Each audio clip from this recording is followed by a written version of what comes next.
Avengers! Assemble. Hello everyone and welcome back to Excelsior, the world's #1 Marvel's Avengers podcast. I'm your director, Christian Buckley, joined as always by the Apex legend, Jack Martin.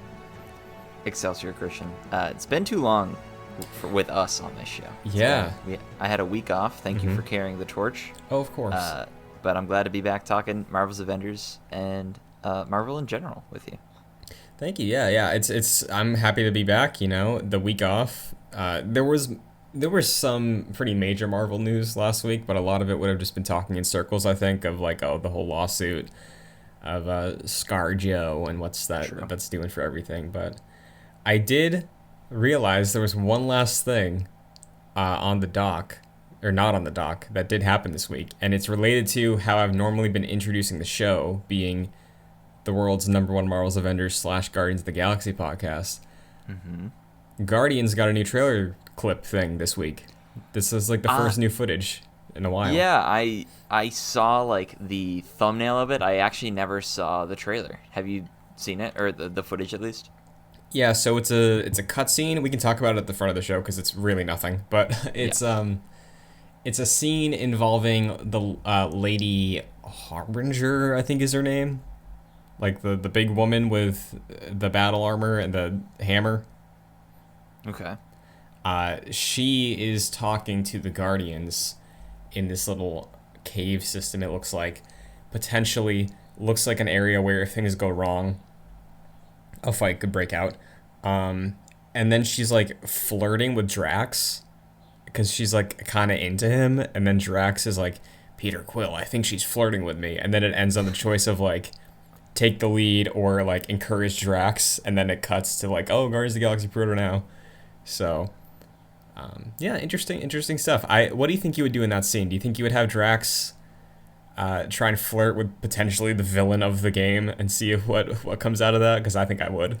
I think that's a full send on my part for absolutely. Drax at least. Mm-hmm. I have the trailer pulled up and I'm just watching it without sound. Mm-hmm. It looks very much like the Guardians that the mainstream is familiar with, like very colorful. Mm-hmm. The setting is really interesting.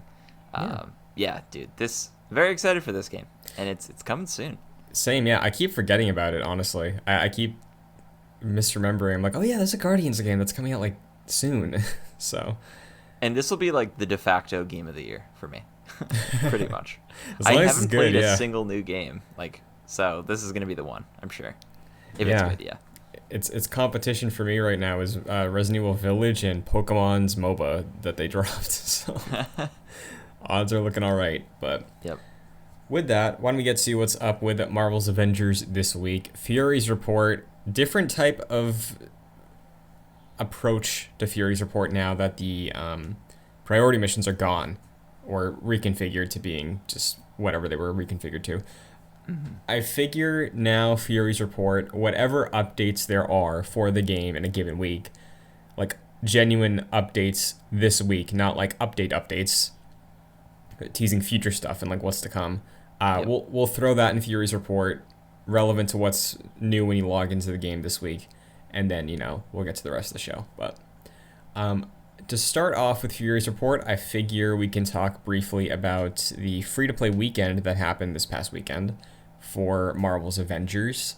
I did a couple videos about this. I did a TikTok of it, and I did a video on JoyClicks about it just to like give some tips. And I did see like a lot of back and forth from people who were checking the game out. I saw in the comments on my TikTok like people saying they really liked it and they liked the story a lot, but they don't know if they're going to continue. Some people are like, why isn't it letting me keep playing? I'm not understanding it was a free weekend, but overall, it seems like it was very successful. I don't know how much of like an eye you were keeping on the reception this weekend, but what did you see? Yeah, I think a lot of the stuff I saw about the game was actually people who have already played the game and with using the 4 times XP, I believe it was. Yes. Doing like champion levels. I know you were doing that as well. I think Greg Miller was. But yeah, it seemed like it was a really good weekend. I was away on vacation, so I couldn't play the game and experience that. But I think, like we said last week, I think having these free-to-play weekends is a really good way to get new players into the game. And it's also potentially how the game might look in the future, in like a Destiny 2 sort of way, where like the base game is free and then expansions are paid and what have you. But yeah, at least for this past weekend, it seemed like it was a good boon for the game. I think the player base surely rose over the weekend. I didn't look into like stats or anything, but I did hear that people were saying that numbers on like Steam specifically rose. So that's a good sign. Yeah, I think I don't know where it started on Steam, but I think average concurrents were like pretty low, like a couple hundred maybe. But over the weekend, it was up to like 7,000, which I think is the highest Steam concurrent since launch. So it might have gone past the highest since launch even, but yeah. And I know some people who I know were not huge fans of the game from a distance of like seeing the approach of everything. Like I know Kevin Diaz's co-host, the Iraq Knight on Save Slot on PlayStation Source, was very apprehensive about this game as a big Marvel fan, also as a big Deus Ex fan, because in some sort of way, this game led to no new Deus Ex. He wasn't a fan of the combat, which, sure, but he did like the story from what I heard of his thoughts on it. Like, and that's not a sentiment that I've only seen from him. I have seen that from a lot of other people. Like, oh, Kamala's great. The story's really good. So I think the initial pitch of a free-to-play weekend being, hey, get people in who doubted us and they can see what the game does well, seems like it worked, and I'm curious to see if that momentum carries into War for Wakanda. I hope it does, because I think the free-to-play weekend allowed new players to experience the best part of the game, which, as you said, is the story. And if that hooks them enough to buy the game for $20 or $30, and to just keep coming back with the free expansions that continue the story, I think that's a really smart way to do it. And if you do that every once in a while, like every few months have a free-to-play weekend, for people to come in and see what's new with the game, or just new players entirely just experiencing the game, I think that's a really good idea. So yeah, it seems like this was a good success, and I'm glad that Iraq Knight was able to experience it and experience how good the story was at the very least. Yeah, definitely. And I'm with you. I do think there's a future where post War for Wakanda, the next expansion is paid and the rest of the game is free. I think that is smart, and I'm gonna just say likely if they're gonna keep carrying on with this game, because the numbers don't lie, and the numbers were really good this weekend. So it's interesting, though, you're talking about the 4 XP boost, which was very, very nice for returning players. This month, the month of August, Crystal Dynamics has said that 2x XP is going to just be permanent for this entire month, which I think is swell. I loaded up over the weekend a few missions as Thor, who I hit 5150 relatively close to launch, and then most of my playtime was focused on the Hawkeyes since then, or Cap. Like, I haven't had a chance to really level Thor's champion XP because I just haven't been playing him because I have other characters to level on the 5150 grind.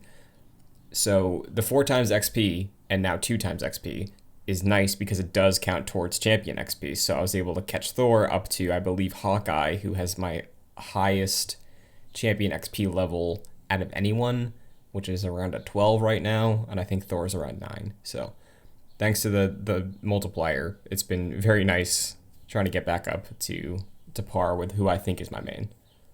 Very cool. I do like this. Obviously, double XP is always a nice thing to have. I did see a lot of people complain about, rightfully so, and I agree with them, about how slow it is to level through the champion system. Mm-hmm. Like, I get it. It is like a more refined, fine tuning of your character, so it shouldn't necessarily be quick. But I do think it is a little too slow to get through it. So maybe some tuning to how the XP, how quickly you get through champion XP would be nice. Maybe that is a permanent double XP. I know some people said permanent 4 times XP. I think that's a lot. But yeah, it would be nice to just get through champion levels a little bit more quickly than we already do right now. Yeah, and I'm pretty sure this is going to work for the double XP because it worked for the 4 times XP. But if you have a hero catalyst, it also stacks with the event of multiple XP. So, yeah, I'm with you. I think a permanent 4x is not in the cards and not good because that kind of defeats the purpose of what this system is, and it's to keep the returning players returning and having something to justify playing the game for, right? That being said, I forget if this was on an official channel for the game, but I did see polls floating around of like, hey, if there were to be a returning XP buff, would you want it to be like a week, a certain day of the week, a weekend? Like, how would you want to see that gone out? And I believe it was retweeted by one of the community members on Crystal's team. So, like, potentially we could see this return. The community, like you said, was very receptive to a XP multiplier. So I would not be surprised if we learn that, like, hey, moving forward, every Tuesday is double XP day. So I think that'll just help, again, get people returning to the game. So yeah, I think that's a good idea. Another strange thing that's going on right now for this month of August event sort of thing they're doing is that for a limited time, not permanent, but for a limited time, the Mega Hive and the Omega level threat will be allowing you to get the exotic rolls 3 times a week, and they reset on a couple different days during the week. So it's not like you can just grind it out all in one sitting. It is, you have your roll, you gotta wait like 2 days, you can do it again, wait 2 days. Now, you and I were talking about this when we played the Omega level threat, which we'll get to later. It's a little baffling that you can only do the Mega Hive exotic drop once per week per account when there's 8 characters in the game, you know? Like, yeah, it's not good. It's very strange. And like the exotics are sort of few and far between. Like you have the Mega Hive, you have now the Omega level threat, and I think priority missions as well. I haven't messed around with that yet. I don't even know if it's in the game right now to mess around with. But those are sort of the only avenues. And like what you said, if you can only do that with one hero per week, you don't really get, you're kind of locked in a sense. So yeah, I think this is a good system. Maybe if this were to be permanent, maybe like a reset twice a week rather than just the once per week seems fair. That way you can just have more options with your characters, or just overall being able to jump in with different characters and getting exotics. I don't see the harm in that. So yeah, I think this having a more permanent revamping of getting exotics would be a good idea. Yeah, because I do think it's really, you're not helping anybody with the 1 time per week thing, because you have returning players who are like, okay, well, I can run the Mega Hive once with, let's say for me, Thor, because Thor is the one I care about the most for high level content. Okay, I complete it, I get 2 exotics. Maybe it's a duplicate, maybe I'm trying to get arms and they keep giving me a hammer and belt, right? Like, it's kind of, there's no way to farm it, and then I'm shot for the week. So if Hawkeye is my backup, tough luck, do it next week. But why would I waste Hawkeye rolls when I'm trying to get arms for Thor, Like, it kind of sucks. It kind of, as a looter, doesn't really benefit anyone in any way, because the low level people aren't doing this. The high level people, they'll do it, but it's more frustrating if you don't get what you have, like what you're chasing. And that's why farming is important, because it keeps the high level people playing and trying to complete sets of gear. So like, it's really, nobody's winning in this scenario. So I do think that the resets is nice. In a future scenario, do think you're probably right. I imagine this is a test to see what this exotic thing is like, sort of what we did with the Tachyon Anomaly multiple heroes thing in the past. Mm-hmm.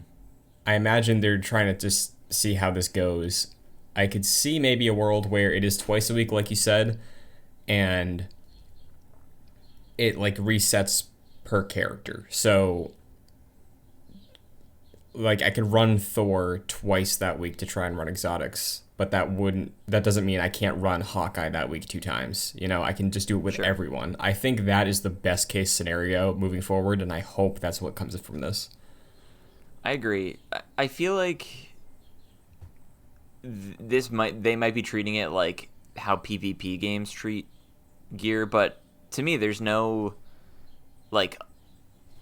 I feel like you can't really have an unbalanced character because you're not fighting against other people. They're all against AI characters. So in my opinion, I feel like you should just be able to get as many exotics as you can per week between different characters. I always found that a little strange. So a more permanent fix would be nice. Yeah, I've been playing a lot of Destiny recently because there's a new season coming up, and the idea of being capped on exotics for a week in Destiny would suck. That is not good. And I know gear in Avengers is very different from Destiny, but it's still an element of the game that would keep high-level, high-end players playing the game consistently. Matchmaking, grinding and farming, that's all essential if they do want this game to have legs and maintain its player base week to week. So hopefully, like we're saying, this whole test event of August is a test event, and we get an XP modified event every so often and better exotic drops. So we'll wait and see, but that's as it stands. Last thing on Fury's report, though. Marketplace. We got 2 things to talk about, Jack. You can get to the one in the second, but we got Thor the week you were out. We got Thor, finally. Yes. I want to hear your opinions about this. It is a beautiful suit. Mm-hmm. It is the best looking Thor suit in the game, easily. Yeah. I love the collar on this one, because there's no other Thor outfit with a collar, and I do think the look is pretty iconic. It is technically an endgame suit. And this was a possibility. We both talked about this as a possibility. Yep. It's the Infinity War suit that he 100%. Wears for the first 5 minutes of Endgame, Yeah. I think it's a beautiful looking suit. Do not get me wrong. I think everyone agrees that this looks amazing. And it is probably one of the better looking Endgame suits.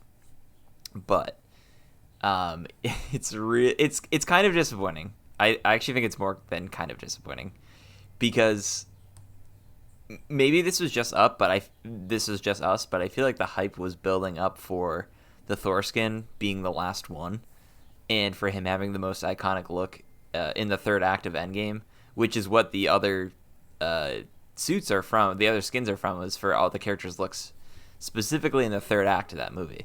Right. And this is the only appearance from the beginning of the movie. So to me, it is very disappointing that we didn't get, Fat Thor when he's fighting Thanos at the very end of the movie with the braided beard, in the crazy sort of Norse-looking appearance that he had. I'm not upset about Stormbreaker not being in here. I didn't think that was even a possibility. I know some people were upset, but I that's the least of my concerns with this skin.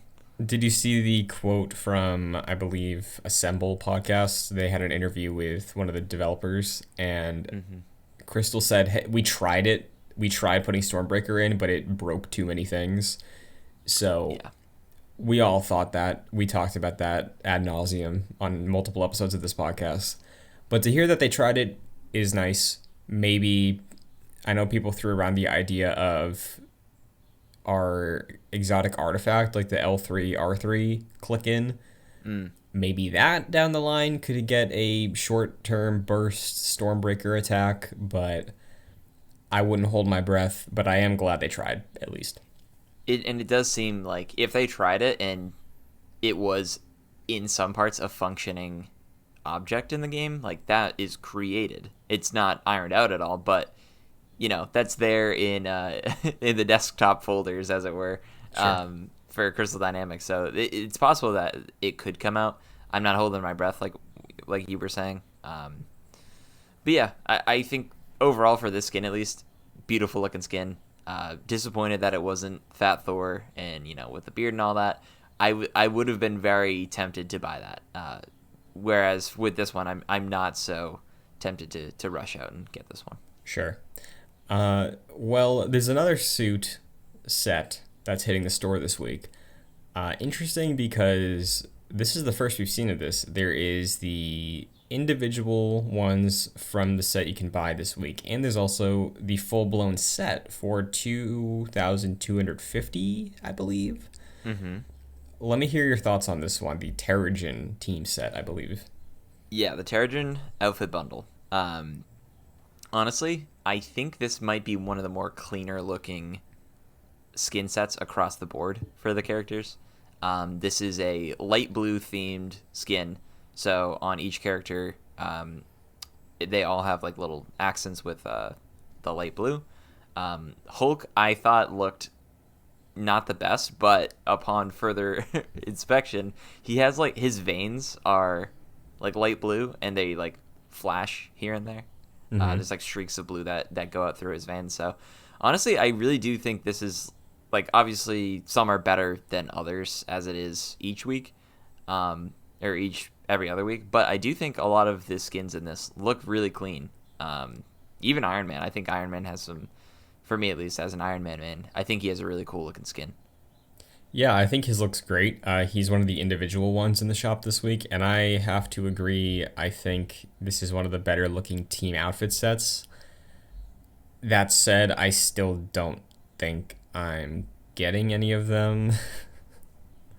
I don't know. Do you think we'll ever get any of these? When they make the softball team, that's the one. Oh man, dude. That's the one. That would be great.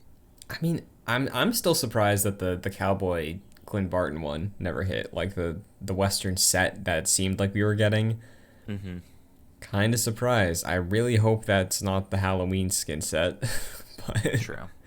Yeah, like I think it would have to be a themed, like Halloween or Christmas or something, inspired suit for me to really like go all in on it. I think I've been impressed by some of these, and I really like the regularity of the releases of these. But yeah, nothing has really caught my attention enough to go out and purchase it. Yeah, same. So I'll keep my eyes open. I'm not fully closed out from the idea of getting some team sets, but they haven't gotten me yet. So in terms of the package, though, like the full team set, what do you think of that? Because I think that's probably a deal, right? Like you're getting all of those for the price of 3 of them almost. Yeah, it's a good deal. I wouldn't personally do it because I don't play all the characters, but if someone is like has a well-rounded team and likes to have uniformity in terms of opening up the game and everyone is in the same uniform, I think that's a good idea. That translates to $23.60 essentially. So I don't think that's terrible for having a whole team together with these suits. I feel like that's probably not that bad of a price. I wouldn't do it personally, but if someone out there does want to do that, and does see like a skin set that they like, I think it's a good option to have at least.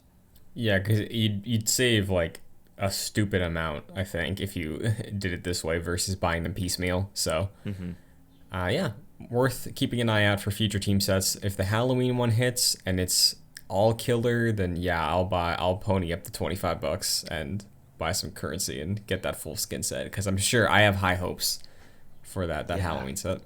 Yeah, I'm looking forward to that. Absolutely. Well, why don't we move on to some updates? First up, lots of coverage from Crystal in the recent days and coming days about War for Wakanda, changes to it, Black Panther information. I don't know how much you've been following of their almost daily updates, but we've been getting a good look at a lot of skins for Black Panther. We've gotten some teases of some abilities, overall changes that are coming with War for Wakanda. It's exciting stuff. Like, I don't know if anything stood out to you before we dive into the actual list of updates, but have you seen anything on Twitter from Crystal or the community highlighting the Black Panther stuff? Yeah, I've seen a whole lot about the upcoming expansion, and I'm really impressed with the level of communication that they've been displaying in terms of getting the word out about War for Wakanda. I really like all the suits that they've shown off. I forget the name of the suit that they showed off, where he has like a trench coat almost, Black Yeah. Panther, and they said it was like a noir inspired suit. I think that looks really cool. I was really especially impressed by the trailer they had focused on, was it Okoye or Shuri? I think it was both of them. Okay. It really reminded me of an Apex Legend introduction trailer in terms of like the art style and aesthetic that they were showing. But also I feel like it was a really good like character introduction to T'Challa, and displaying what his character is like in this game compared to the MCU's depiction. But yeah, I feel like they're doing a really good job so far, and I think it's really funny that the war table for this is a day before the expansion. Did not expect that. Yeah, dude. Like I know we didn't get a chance to talk about that, but I think the fact that they're teeing up a lot of outfits right now and some story setup makes me think that in the actual War for Wakanda war table, like it's a full-blown war table, I do think we will be getting more than we're going to be seeing more than what we get the day after. I think that's a pretty fair expectation to go in with. If like Go ahead. I was gonna say yeah, and it's also like teases for the future for sure. And what's interesting is a lot of people have harped on the fact that PlayStation announced the war table for War for Wakanda on August 16th, leading a lot of people to speculate that like, oh, is Spider-Man going to be teased at the very end of it? Obviously, I don't think we're going to have a full deep dive on Spider-Man because that's not what's going to happen. But maybe at the end we see, our Spider-Man swinging through at the very end and maybe quipping or something. It's interesting. I like that speculation. Yeah, I think that's very possible. And I believe the official announcement said multiple trailers of what's to come. So maybe a raid, maybe some other missions, maybe new modes. Like I think it's completely fair to have high expectations going into that war table. Totally. As far as the specific updates go this week on the blog, they said that War for Wakanda is going to bring a overhaul to the UI for the character page to focus on ease of access and organization, which, like the UI, I don't think is bad in the game. It's just kind of all over the place. Like it feels very, very spread out, especially like the gear page with all the resources at the bottom. Like I could understand why that would be overwhelming for a new player to hop in and just see like what are all these resources at the bottom, and like the stats, like they're kind of all over the place. So an overhaul, I don't know who's asking for an overhaul, but I guess it's nice, new player base coming in, getting it ready for them. I think interacting with really any menu in this game can be cumbersome.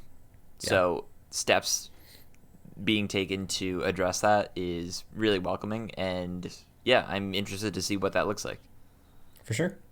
Another thing that we don't have to wait to see what it looks like is King T'Challa's Assault Heroic. We got Black Panther's King's Mercy.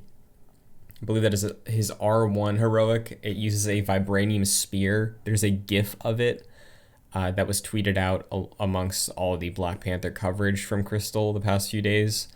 Looks pretty cool. He does some nice little animation, what seems to be nano tech spear appears out of nowhere, and then he can aim it and throw it. So that's cool. I think we heard in some of the data mining that he would have a vibranium spear attack, so it's clearly his heroic, which I think looks neat. And I'm wondering how much damage that's going to do, because I feel like you could probably stack up some stats to make that thing insane. Yeah, I think that's a really good idea for the assault heroic attack. And now I'm really interested to see the support and ultimate attacks from him. I think everyone is just expecting him to play amazingly, and Yeah. I think that's probably going to be a given. So yeah, I'm super excited to just see what his kit looks like, and even his basic attacks. Like what will like the moment to moment gameplay of him look like? And we'll get that well, I guess not very soon, but soon enough, right before the expansion launches. So yeah, I'm super excited. Yeah. There was one other thing I heard on Twitter that it was a little tease that there's going to be a fan requested or popularly requested emote coming around time of launch. So I imagine that's going to be a Wakanda Forever emote. And I imagine his L1R1, whatever animation he has to start it off, is going to lead with that. I feel like that could be cool. That's a good idea. I think Yeah. that's probably it. I mean, it would have to be the emote would have to be Wakanda Forever. Like, I can't yeah, think it has to of be. another emote that would be as requested as that. Yeah, nobody else has a pose. Like Black Widow has the like side leg pose, but like she does that when she gets knocked back. So like why make that an Yeah. emote? No. So interesting stuff on the update front this week. But that brings us to Stark Realities. Jack, you and I, we did not get to this last week when it launched with the world, but we heard some impressions about the Omega level threat, the first of hopefully many that have come to the game. Family Reunion, the Super Adaptoid fight. Last week it launched. I did not hear good things about this. No. I don't think you did either. Definitely not. Mostly negative things. Yeah. So you and I, we squatted up this past week. We did some matchmaking. How long did it take us? It took us like 40 minutes. I think it took us 30 to 40 minutes. Okay. So I guess starting off, overall impressions of the game's first Omega level threat in terms of end game content, in terms of being a challenge that requires your 5150s. What's your overall stance on the type of mission that an Omega level threat represents now? I don't think I really liked the Omega level threat all that much. And I think my biggest reason why I didn't like it is because of the litany of modifiers attached to it. I don't think that is a good way to add a level of challenge to the game. Honestly, I think it makes it really annoying. Be like having to fly around and make sure you get all the tachyon rifts so that like your time doesn't run out, or I honestly don't even know what happens when the time runs out. And then just like adding like overshields to enemies, and to me that kind of ruined the experience to me, where if that wasn't involved and it was just more of a smarter level of challenge, I think I would have enjoyed it more. But just piling on modifiers to the gameplay experience kind of just made it annoying personally. And I felt like I was underleveled when I was playing it, but I went into like the Mega Hive and like I was fighting 150 enemies, and I was like destroying them pretty easily. But going into the Mega level threat, it felt like my Iron Man was super weak. So I kind of felt that disparity there. And also I felt like we were, at least I was, I know your Thor did some work at various points, but I felt like I was carried by the teammates that we had, who had like a crazy champion level. So yeah, I kind of feel complicated about the Omega level threat. I hope future Omega level threats honestly don't play like this. I don't like all the modifiers. I kind of hope it's a different level of challenge rather than just throwing, different mechanics or changed mechanics into the game. Yeah, I'm in a similar place of conflict with it because I think I can't pass judgment on the Omega level threats yet because the promise of the Omega level threats, aside from the Super Adaptoid, is that it's new content. Like Mm. it is baffling to me that they led with this mission. Honestly, like I don't know why Cloning Lab didn't drop first because maybe this one was easier to do because it was a mission that's already in the game, but it's literally you're playing through the same mission of like you have to fly through the tundra or wherever it takes place and then do your certain things along the way you did in the campaign, just no cutscenes this time. And it builds to the confrontation with the Warbot, which then leads into the confrontation with the Super Adaptoid. And it was definitely tough, but it was tough in that I wasn't one-shotting every enemy because they were at level parity with me, and the modifiers for the actual Super Adaptoid fight made things complicated. And I feel like with this specific one, I can't really say one way or the other if it's good or not yet because I do feel like our team had two Thors. Like I had my Thor and my heroic stat, I think at the time of that fight was around 9,000, and I'm only a champion level. At the time, I was a champion level 7 with that Thor. And our teammate was a champion level 128. So, again, yeah, I think in the final confrontation, the combination of the two Thors might have carried us a bit. So, I can't speak to the challenge of the actual fight. But I heard stories of people who, granted, haven't played the game really at all since launch, coming in at level 5150. Like, I think Greg Miller was talking about this, and he said they were trying and trying and trying with this just the fight at the end for like 2 or 3 hours, his group, and they had to put it down, walk away, do some grinding, trying and get back to a place where they felt competent. But like, you and I did not struggle at all. We beat the boss in the second after one wipe, like. Right. So I feel like it's hard to say one way or the other. I do think that it's tricky because we've heard Crystal going back and forth with other boss fights of like, we're trying to make it challenging, but not too challenging, but make sure that our super high level players can't one-shot bosses. And it's definitely a hard thing to get right. But again, I think I'll have to run it again without a super high level Thor companion and see what how I fare, I guess. Yeah. Some of the other issues for me with this was that some of the attacks that you would get from, and honestly enemies in general, but specifically with the Super Adaptoid, were just like attacks that you just could not dodge. Yeah, the And that's rockets. fine.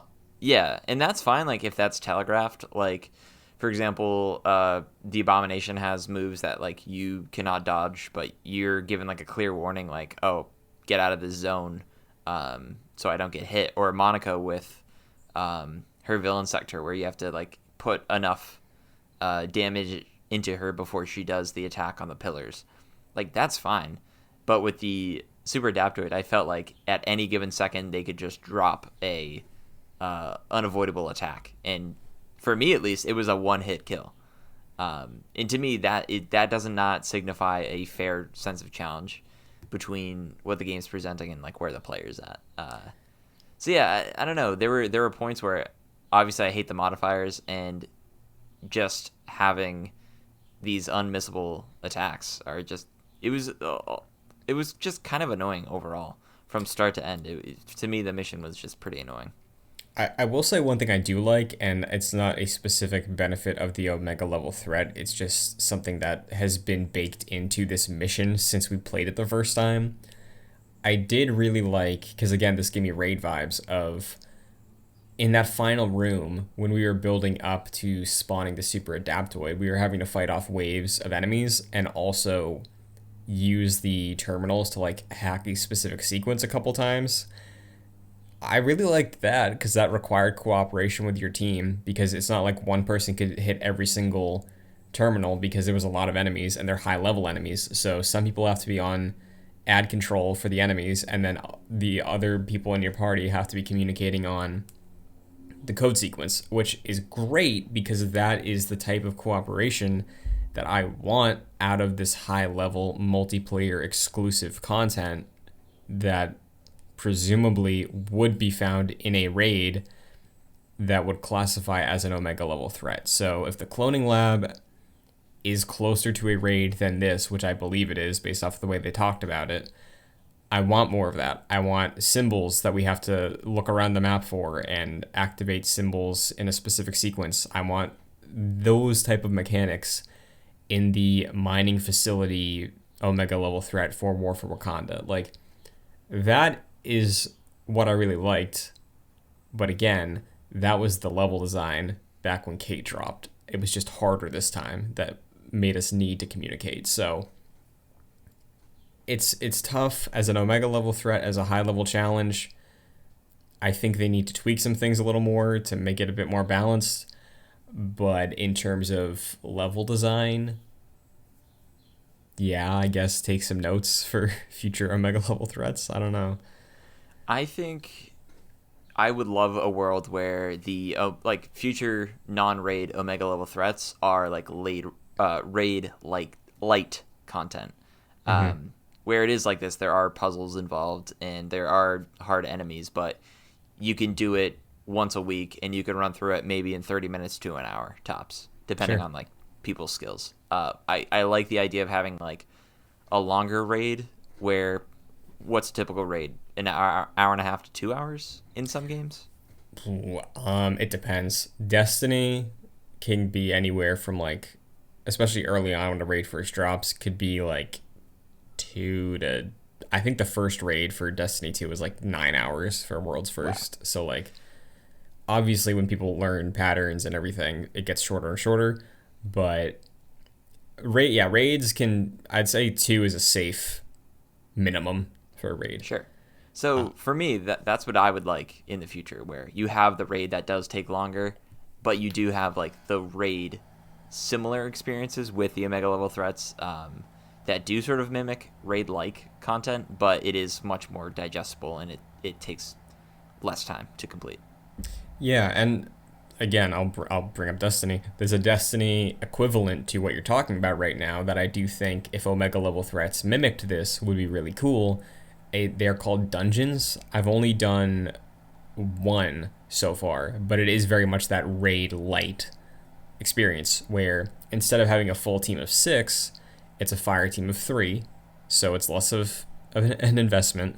It took me, I ran it with one other person, and it took us probably like 2 hours because again we didn't have a full team, but there were puzzles, challenging enemies, needed to be high level. Boss at the end had some layered mechanics, so we didn't even finish the boss. We got to go try it again at some point. But if Omega level threats can be the equivalent to dungeons in Destiny, I think that would be perfect. And I do think after experiencing this, there's potential for that. They just have to be designed with that in mind and not retroactively fitted from a campaign mission, I think, which is, again, very weird choice. I'm not going to judge all Omega level threats because of this one, because I imagine based off the way they've talked about Cloning Lab and the future one with War for Wakanda, this is going to be the outlier in terms of what it is. I certainly hope so, and I think it probably will. I'm.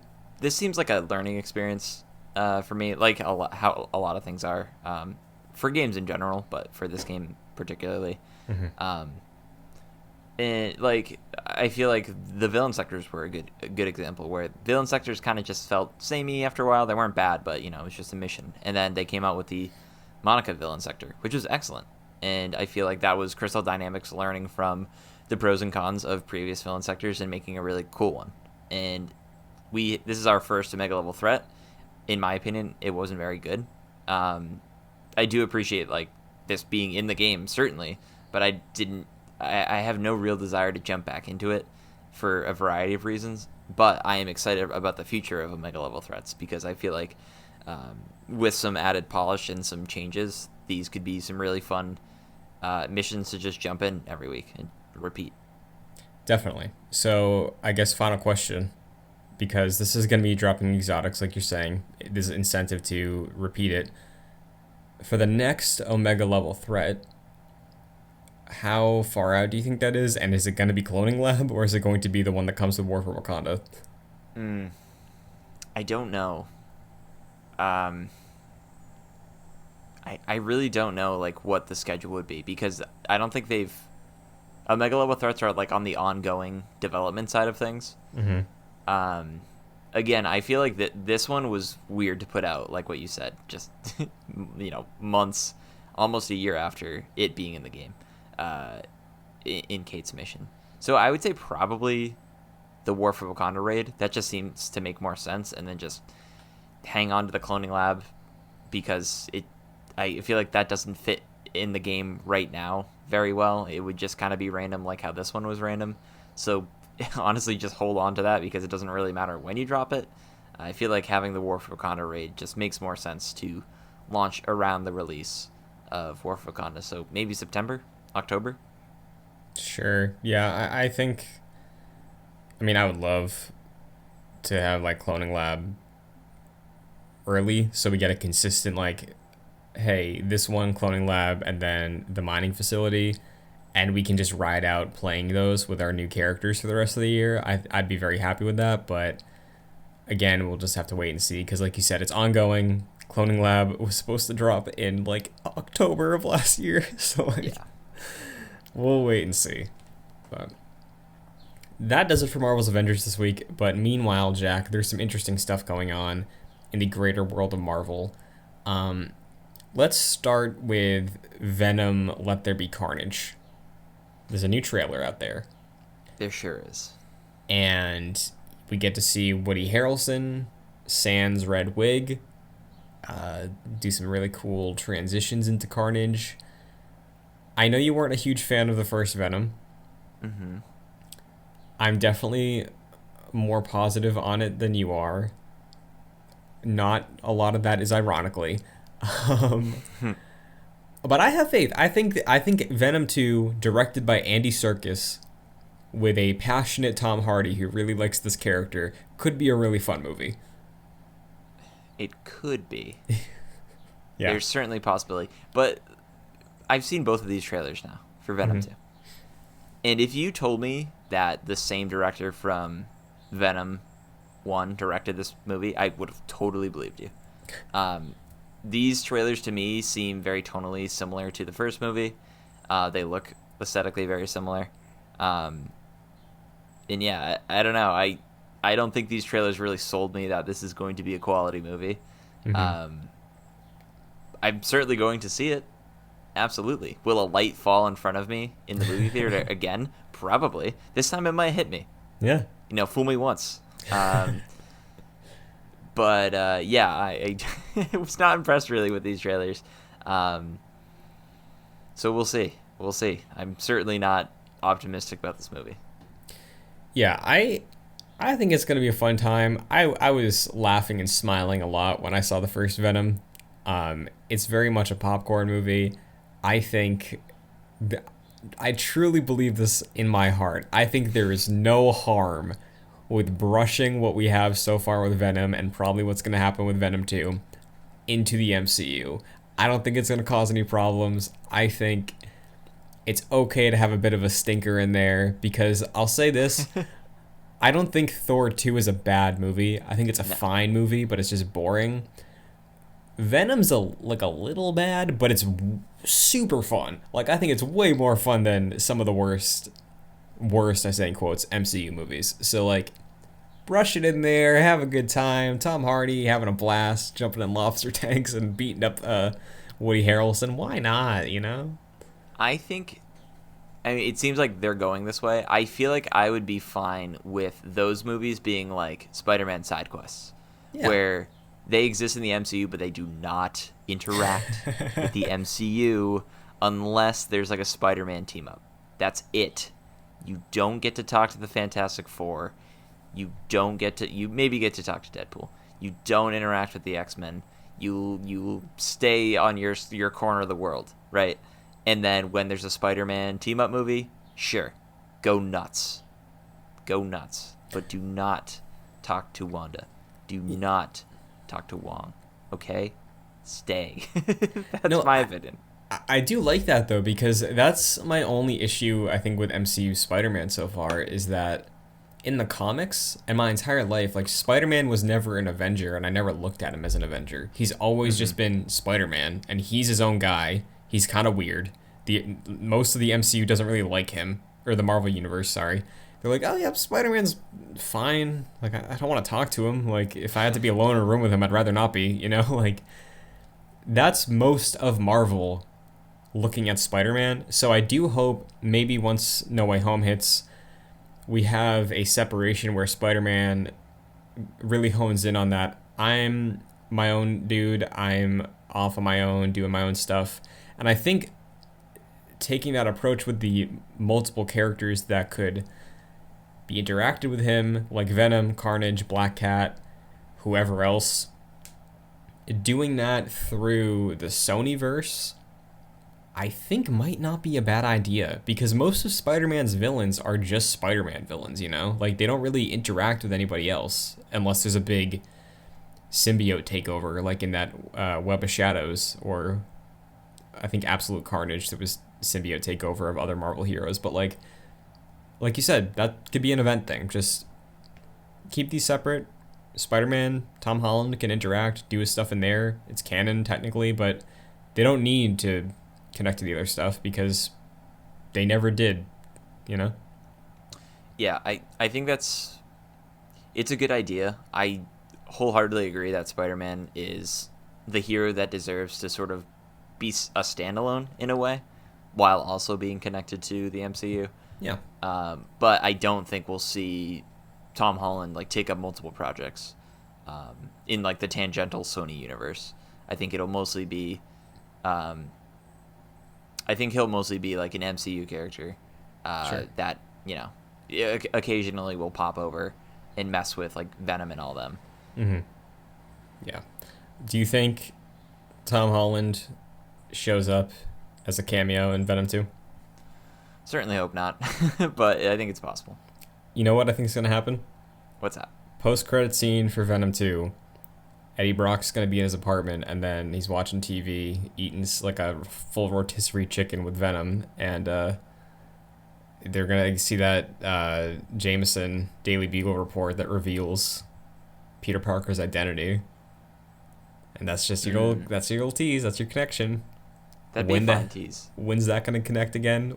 Who the hell knows? But I think this movie will confirm that there is some sort of connection, for sure. Okay. Yeah, my thing is Spider-Man and Peter Parker and Eddie Brock are so closely tied together that I'd be really interested to see what the relationship is, because presumably they haven't met in this universe yet. Because Eddie Brock is like a full-grown adult and Peter Parker is like 18. Yeah. So I don't know how they would have met yet. So I'm interested to see how they handle that. For sure. Another thing that people are interested on how they'll handle things, the reason I wanted to talk about the Venom trailer is because it's a Sony Pictures production. Sony Pictures has another film dropping this year in the Spider-Man Marvel Universe, being No Way Home. And No Way Home still has no trailer. The internet is losing their minds. And because of, COVID and Delta, it seems like maybe this movie might get delayed and there's no trailer because they want to avoid the whole Black Widow thing of having to start and stop marketing multiple times. We talked about this as a possibility with Spider-Man being potentially $1 billion film that Sony's in charge of releasing. I'm sure they don't want to compromise this. Does the releasing of the Venom 2 trailer, the second Venom 2 trailer, with 0 trailers for No Way Home, does that make you lean one way or another? No, because I think the Venom property and the Spider-Man property are really different. like what you said, Spider-Man is a billion-dollar movie potentially, like Far From Home was. So sequels tend to generate more revenue than the predecessors. So you'd have to imagine this would be like a more successful movie than Far From Home in normal times. So I think Sony could release Venom 2. I believe it's in September, right? Or I think it's October. I could be wrong. In the fall. I think they could do that, and I feel like they would be more cautious about releasing Spider-Man because it is such a behemoth, and they want to be careful with that. I think it's more than it's. I would not be surprised if Spider-Man No Way Home gets delayed, because of the coronavirus and the Delta variant. But I feel like that if No Way Home is as influential as people are speculating it will be for the MCU, I feel like that delay would mean other films would be delayed because of that. So it's a really big decision, I think. Not even just like if this was not an MCU movie, that could be delayed for another year, I think. But because it is an MCU movie and because the MCU like grows upon itself, it would cause a lot of ripple effects. But still, I don't think it's out of the realm of possibility that this movie gets delayed. Now, does any of that change when I remind you that Venom made $856 million at the box office? Not really. Like, I know that was a very successful movie, but I feel like Spider-Man No Way Home I know like Black Widow was the movie to get people back in the theaters, but I really feel like No Way Home is the MCU movie that people are clamoring even more for. So I feel like they have to be careful for that one. Yeah, so as it stands, I'm personally preparing for that movie to get pushed. Like, I just think that's the safest scenario. We'll see what comes of everything else, but yeah, still really no news. I hear people saying constantly of dates for the trailer to drop. The dates come, nothing happens. So it's wild that most of the information we have for No Way Home is action figures and merch. You know, like, yep. I don't know if you saw this. This is the last story on the doc, but I saw there's a children's book that is releasing in tandem with No Way Home, and it's potentially giving some insight into the the plot of the film. It's a kid's picture book. The front page has Spider-Man on it. In the background, I think there's the Sanctum, and you see Doctor Strange, very cartoony. The name of the book is Spider-Man's Very Strange Day. Jack, is this movie just One More Day? Is that what this is? I certainly hope not. I think that's what it is. So do you think the whole like MCU gets like? That would mean like the whole MCU gets rebooted in a way.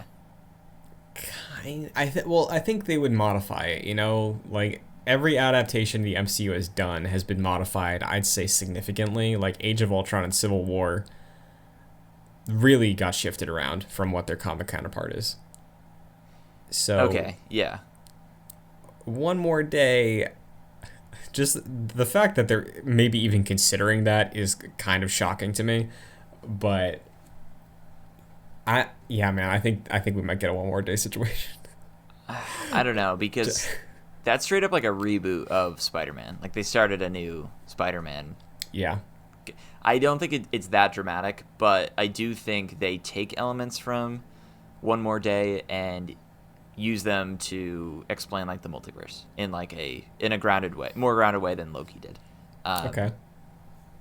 So I feel like this movie tees up Multiverse of Madness for sure, and because of that, it is more of like an explainer for what the multiverse is going to mean. I don't think we get like any reboot of any sort, because that would just be, people would go insane. But I do think it is like a way to explain the multiverse being normalized in the MCU, in a sense. Yeah. Go. I thought of something, and I need to hear what you think of this. Okay. So, elements of One More Day, right? Like giving Peter Parker a second chance. what if, this movie takes place around Christmas time, Doctor Strange is here. What if this is just a Christmas Carol? And instead of the past ghost of whatever, it is Tobey Maguire and Andrew Garfield. What if that's what it is? And Doctor Strange is like, oh, this is what would have happened this way. This is what would have happened this way. You have a chance. Do you want to reset? And then maybe, I don't know. I feel like this is going to be adapting that in some sort of way, specifically the One More Day stuff, because I have no idea what Tom Holland's Spider-Man does next right now, if this movie is what it seems to be. I mean, yeah, this is the end of a trilogy. And I mean, he's continuing after. I mean, I guess that's not confirmed, but it seems likely. I feel like he's talked about playing Spider-Man for a long time. Yeah. So yeah, this movie definitely will have big ramifications on the character and the MCU, presumably. Mm-hmm. But anytime we talk about this movie on paper, it sounds awful. It sounds truly terrible. And if they're incorporating elements from One More Day, in the Christmas Carol stuff you just mentioned, this has the potential to be not good. But we'll see. I will say, if the reason that Alfred Molina and Tobey Maguire and Andrew Garfield, if the reason they're in this movie is because it is just Doctor Strange going through the multiverse, showing our Peter, what things could be based off of things that he wish he did differently, I don't think that's a terrible way to include them in the film. I'd kind of prefer that over the Tobey Maguire show and everybody just forgets that Tom Holland is the one that we're supposed to be developing. Sure. Yeah. So, and I think I hope it is a more focused Tom Holland movie for sure. Yeah, so like giving him that lens of like, oh, this is what could have been different about me, and then by the end he has that moment of self-reflection, and then he can make his choice, and he's like, you know what, no, Doctor Strange, don't reset everything. I will be the Peter I'm meant to be. That seems like an okay way to end a trilogy, That's all I'm saying. Yeah. So maybe this thing won't be a train wreck. Now, I did see that Sony has a presence at CinemaCon later this month. Okay. And they have a 3-hour presentation. I don't think this is people grasping at straws, because I do think that is very possible that we do see a No Way Home trailer there. But man, people are really trying to get this thing to happen. I honestly could not tell you when this trailer comes out. I don't know when we get a look at this movie. Do you think, like, what's another Sony thing coming up, like Ghostbusters? Do you think they put in front of that to get people to see Ghostbusters? Yeah, but that's in November. Yeah, I right? think they'd probably wait, man. I don't know if they're in a rush. It's such a weird thing. Just push it out. I feel like everybody's stressed out about this, that nothing is gonna meet expectations right now. Yeah, I do feel like they are that it would have been released right now if there weren't concerns for the coronavirus. Yeah. So I honestly don't know when they put this out. It's possible they do a trailer and then they did what like Matt Reeves' Batman did, where it's like question marks. Yeah. But yeah, I don't know. I do think they're being very cautious. Yeah. So the closer we get every day, I doubt it more that we're gonna get it this year. But that is everything in the world of Marvel for this week. Jack, it's been nice. It's been a pleasure having you back. Until next week, where can the Agents of Excelsior find you? Yeah, absolutely. It's been good to be back talking about this game. But yeah, you can follow me on social media at FascinatedJack. What about you, Christian? You can follow me on Twitter, Twitch, and TikTok at Chun2D2, as well as here, youtube.com/joyclicks for the video version of Excelsior in the Excelsior playlist, alongside the playlists for all of our other shows and podcasts, like Jedi Knights, Gamescast, Long Play Club, and others. If you want the audio version of this show, though, you can check it out on Apple Podcasts or Spotify. Leaving a review or a star rating is appreciated if you can do it on your given platform, because it does help the show out. And if you want to support the show on a monetary level, you can go to patreon.com/joyclicks at the $1 and $5 tiers. $5 tier will give you producer credit on this show and every show, like Aaron Easton and Charles Applin. So thank you very much. And Jack, that is going to do it for Excelsior this week. Next week, You know what? Maybe we finally get a Spider-Man trailer. Who's to say? What's gonna happen next week? I don't know. Nothing in this game. I can tell you that right now. No, I have a feeling that it will be a. I mean, we could be wrong, but I have a feeling it will be a very, quiet week for Marvel's Avengers next week. Cloning Lab, surprise! There you go. It's out. You know what we are getting though? What if? We're getting What If. Yeah, we are getting What If. So we will absolutely be talking about the first, or maybe multiple few episodes. I don't know what they're dropping next week, but we'll talk about whatever's out there. Definitely. So that's gonna do it. And until next week, Excelsior. Excelsior.